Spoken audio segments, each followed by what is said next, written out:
નમસ્કાર નમસ્કાર નમસ્કાર વિદ્યાર્થી મિત્રો, આપ સર્વ વિદ્યાર્થી મિત્રો હાર્દિક સ્વાગત છે ધોરણ 9 સામાજિક વિજ્ઞાન વિષય વિભાગ ડી. હવે વિભાગ ડી ની અંદર કયા કયા પ્રશ્નો મોસ્ટ આઈએમપી છે સર? વાર્ષિક પરીક્ષા ખૂબ નજીક આવી ગઈ છે અને આ વાર્ષિક પરીક્ષાની અંદર અમે 9મા ધોરણની અંદર તૈયારી કરી અને સારામાં સારા માર્ક કેવી રીતે મેળવી શકીએ. વિભાગ ડી 4 ગુણનો પ્રશ્ન, અને આ 4 ગુણના પ્રશ્નો સર એક તો કયા કયા આઈએમપી સવાલ છે એ અમને ખબર નથી હોતી. જો આઈએમપી સવાલ મળી જાય ને તો જમાડ આવી જાય. વિભાગ બી અને સી ને તો આપ્યા હતા, હવે વાત છે વિભાગ ડી ની. આવો ફટાફટ વાત કરી વિભાગ ડી ની. ત્યારે પહેલું જ ચેપ્ટર, અને આ પહેલા ચેપ્ટરમાંથી 2 પ્રશ્નો, કંપની શાસન ઉપર થયેલી સામાજિક અસર અને આર્થિક અસર, આ 2 સવાલમાંથી તમારી પરીક્ષામાં એક સવાલ હશે એની ગેરંટી. 4 ગુણના પ્રશ્નમાં પહેલો જ એક ક્વેશ્ચન ઊભો થતો હશે ઘણાને કે સર 4 ગુણના પ્રશ્ન હોય તો કેટલા મુદ્દા લખવાના? તો કે સૌથી પહેલા દરેક પ્રશ્નને મુદ્દા પાડીને જવાબ લખવાના. ફકરાવાળી સિસ્ટમ હવે નહીં કરવાની. બીજું, 12 થી 15 મુદ્દા વ્યવસ્થિત હોય તો તમને 4 માંથી 4 માર્ક મળી જાય. 4 માંથી 4 માર્ક બેઠા મળી જાય છે. તો આ ચેપ્ટર વાઇઝ આઈએમપી તમને ખૂબ કામ લાગશે. કરીને જજો, હારે સ્ક્રીનશોટ પાડતા રહેજો. ચાલો ફટાફટ પહેલો સ્ક્રીનશોટ પાડી લ્યો. કંપનીની સામાજિક અસર અને આર્થિક અસર બંને. હાલો નેક્સ્ટ આગે बढ़ेंगे. ચેપ્ટર નંબર 2, પ્રથમ વિશ્વયુદ્ધના જવાબદાર પરિબળો, રશિયન ક્રાંતિ ટૂંક નોંધ અને પ્રથમ વિશ્વયુદ્ધના પરિણામો. એમાંથી પરિબળો મોસ્ટ આઈએમપી સવાલ છે ખાસ. હાલો સ્ક્રીનશોટ પાડી લેજો ફટાફટ. પ્રથમ વિશ્વયુદ્ધના જવાબદાર પરિબળો. ચાલો હવે વાત કરીએ નેક્સ્ટ ચેપ્ટર નંબર 3 ની.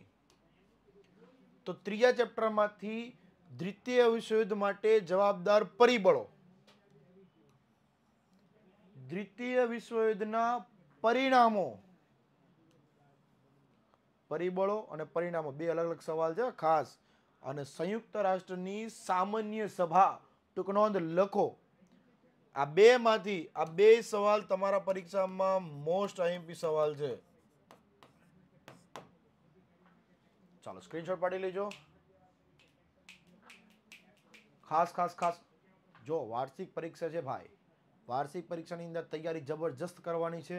આખું વર્ષમાં આમ જો તનતોડ મહેનત કરીને વાર્ષિક પરીક્ષાનું રિઝલ્ટ ગમે ત્યાંથી ટોપ કરવાનું છે. થોડાક જ દિવસ બાકી રહ્યા છે. હવે કશું જ વસ્તુ નહીં, બસ માત્ર ને માત્ર ફોકસ પરીક્ષા પર. ટોપ કરો અને માતા પિતાને રિઝલ્ટ આપો કે નહીં પપ્પા કે મમ્મી મેં મહેનત કરી છે આખું વર્ષ, સાહેબ એને સાબિત કરીને બતાવી દો. ચાલો નેક્સ્ટ આગળ વાત કરીએ છીએ ચેપ્ટર નંબર 4, અસહકારનું આંદોલનના કાર્યક્રમો, તેના બનાવ અને તેની અસર. 3 વસ્તુ છે. વિગતવાર લખવાનું રહેશે કે અસહકારનું આંદોલન કેમ થયું હતું, એનો બનાવ શું થયો, અને એની વિગતવાર ચર્ચા, અસર પણ લખવાની રહેશે. બીજું ખાસ પરીક્ષાની અંદર બરાબર પ્રશ્નને વાંચવો.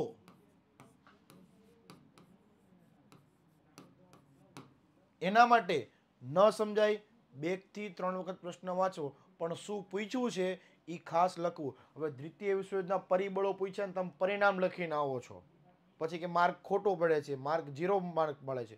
પ્રશ્નને બરાબર વાંચવો પડે. પેપર હાથમાં આવે એટલે વ્યવસ્થિત એને 2 થી 3 વખત પેપર વાંચી લેવો. બીજું, પેપર કેવી રીતે લખવું એના માટે પણ અલગથી તમારા માટે વિડીયો લઈને આવશું. પેપર આવી રીતે લખાય સાહેબ, આવડવું જરૂરી નથી, તમે પ્રેઝન્ટ કેવી રીતે કરો છો ને એ પણ મહત્વનું હોય છે. તમે કેવી રીતે લખાણ લખો છો, અક્ષર કેવા સારા હોય છે કે નહીં, પેપર કેવી રીતે લખવું એની આખી ઢબ હોય છે. રેડી? એ પણ શીખવી જરૂરી છે. ચાલો નેક્સ્ટ સ્ક્રીનશોટ.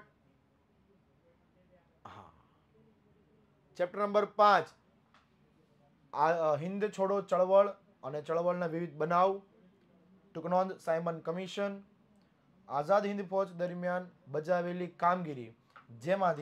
જેમાંથી આ એમપી સવાલ.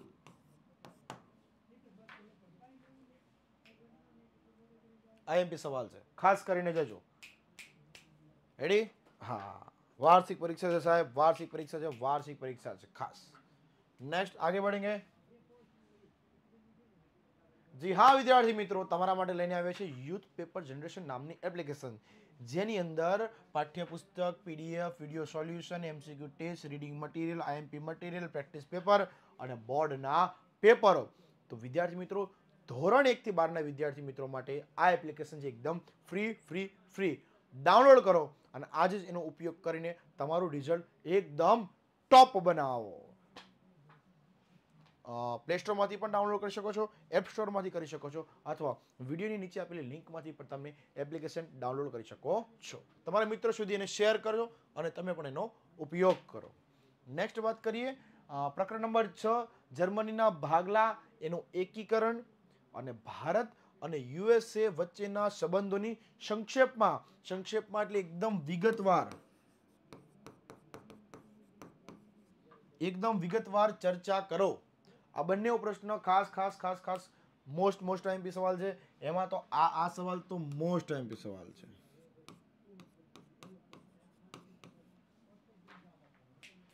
જર્મનીના ભાગલા અને એનું એકીકરણ વિશે ટૂંકમાં સમજાવો।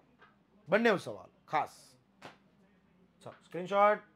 હા, નેક્સ્ટ 7મું ચેપ્ટર, ભારતના સંઘમાં દેશી રાજ્યનું વિલીનીકરણ અને સંક્ષેપમાં રાજ્યનું વિલીનીકરણ જે થયું છું સમગ્ર, એને સંક્ષેપમાં ચર્ચા કરવાની છે। અને બીજો પ્રશ્ન છે ભારતનો ટેકનોલોજી ક્ષેત્રે વિકાસ, ગ્રહો અને ઉપગ્રહો ને બધું આવે ને, બધું એ બધી ચર્ચાની અંદર કરવાની રહેશે। આ સવાલ તમારી પરીક્ષાની અંદર મોસ્ટ આઈએમપી રહેશે।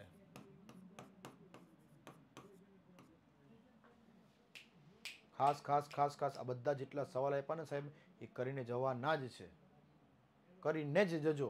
બીજું સર, આ વિષયની અંદર અમને સવાલ જવાબ યાદ નથી રહેતા, સમાજ વિદ્યા યાદ નથી રહેતું, તો એના માટે શું કરું બેટા? ટૂંકા મુદ્દા બનાવવા પડે। એક આખું વાક્ય હોય ને, એ આખા વાક્યમાંથી ટૂંકા મુદ્દા બનાવેલા હોય તો તમને સવાલ જવાબ યાદ રહે। આ વિષય કોઈ થિયરી બેઝ કે કોઈ ઘટના કે કોઈ દાખલાનો વિષય નથી। આ વિષયની અંદર જે આખી વાક્ય રચના હોય છે, આખી જે ઘટના હોય છે, આખા પ્રસંગો હોય છે, એને ટૂંકા મુદ્દા બનાવવા પડે તો આ વિષય યાદ રહે। બીજું ગોખવાનું નહીં, સમજી લ્યો, સમજેલું હશે તો તમને યાદ રહેશે। સર હવે અમને અમુક ચેપ્ટર હજી નથી આવડતા, અમુકમાં ક્વેરી છે, તમારા માટે છે વન શોર્ટ સિરીઝ।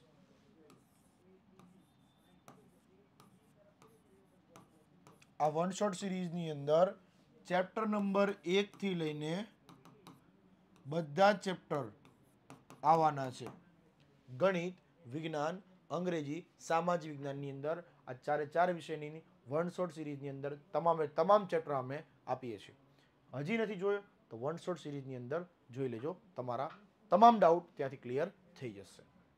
હવે વાત કરીએ આગળ, ચેપ્ટર નંબર 10, રાષ્ટ્રપ્રમુખની સત્તા અને કાર્યની સંક્ષેપમાં ચર્ચા કરો। સંક્ષેપમાં એટલે વિગતવાર। હવે જ્યારે આવા પ્રશ્ન પૂછાય ને, ત્યારે એની અંદર જેટલા મુદ્દા આવતા હોય, ધારો કે કોઈ મોટો સવાલ આવી જાય છે જેમાં 7 થી 8 મુખ્ય મુદ્દા છે, તો સર આટલો મોટો સવાલ લખવા બેસે ને તો અમારે પછી પાછળ સમય ઘટે છે, તો શું કરવું? 7 એ 7ના જવાબ એના મુખ્ય મુદ્દા લખી નાખવાના ને એમાંથી કોઈ પણ 5ને વિગતવાર સમજાવી દેવાના। 7 એ 7ના નામ લખી દેવાના, એમાંથી કોઈ પણ 5ને વિગતવાર સમજાવી દેવાના। ઓલમોસ્ટ 1 થી 1.5 પેજ સુધી 4 માર્કનો સવાલ ઇનફ છે। 1.5 પેજમાં તમારો જવાબ આવી જાય છે, બસ। હવે એનાથી આગળ જવાની કોઈ જરૂર હોતી નથી। 12 થી 15 મુદ્દાને વિગતવાર વ્યવસ્થિત લખેલા હોય તો 4 માંથી 4 માર્ક મળી જાય। નાની બહુ ભૂલો કરો છો, સાલવારી હોય કોઈ, ખાસ કરીને તો પેલા તો મુદ્દા પાડીને નથી લખતા ઘણા વિદ્યાર્થી મિત્રો, મુદ્દા પાડીને જ લખવાનો આગ્રહ રાખો। થોડુંક લખાણ વ્યવસ્થિત ચોખ્ખું રાખો, બને ત્યાં સુધી ચેકચાક બહુ ઓછી કરવી, હે ને? આવી બધી પ્રેઝન્ટેશનની વાત પર ધ્યાન આપશો ને તો તમારા માર્ક ચોક્કસ આવશે જ। બીજું, ખરડો કાયદો કેવી રીતે બને છે તે સમજાવો અને સંસદની સત્તાઓ અંગે ઉલ્લેખ કરો। આ સવાલ પણ તમારા માટે આઈએમપી રહેશે।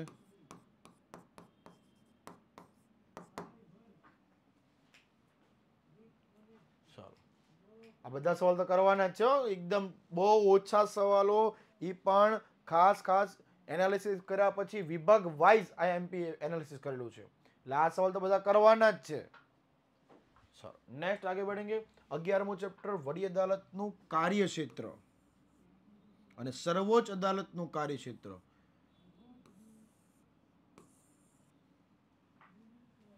હા, સર્વોચ્ચ અદાલત, વડી અદાલત, તાલુકા અદાલત, જિલ્લા અદાલત અને છેલ્લે તાલુકા અદાલત એટલે વિશિષ્ટ અદાલત હોય છે.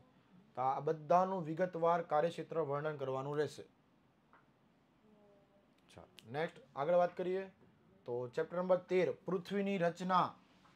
મોસ્ટ એમપી સવાલ, મોસ્ટ એમપી સવાલ, મોસ્ટ એમપી સવાલ. પૃથ્વીની રચના અને ભારતનું સ્થાન અને વિસ્તાર વિશે માહિતી આપો.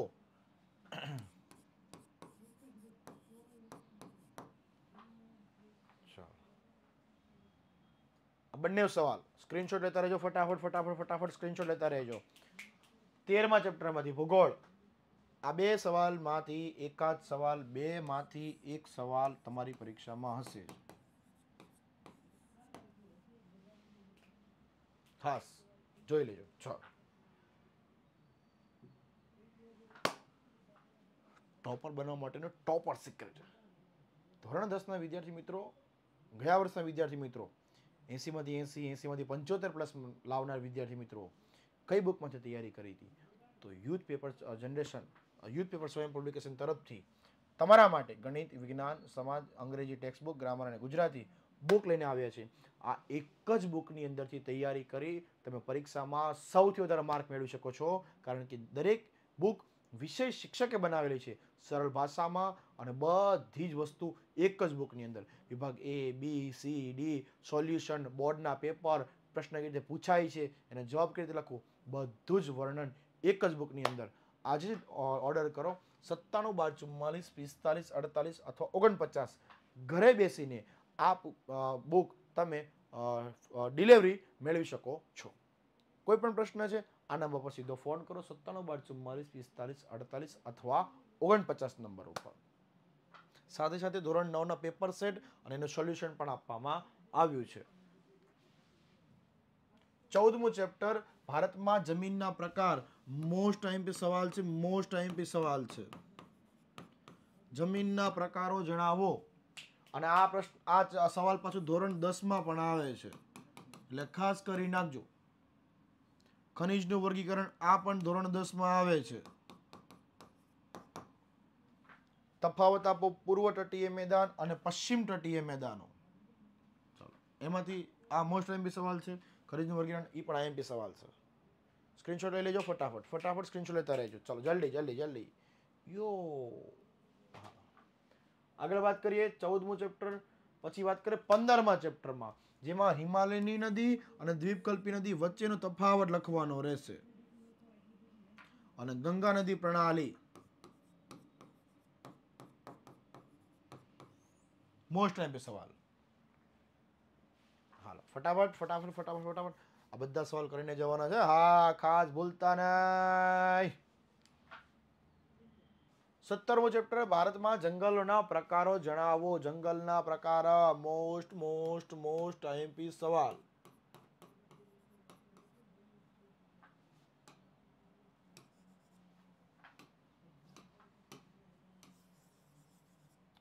મોસ્ટ મોસ્ટ આઈએમપી સવાલ છે ખાસ.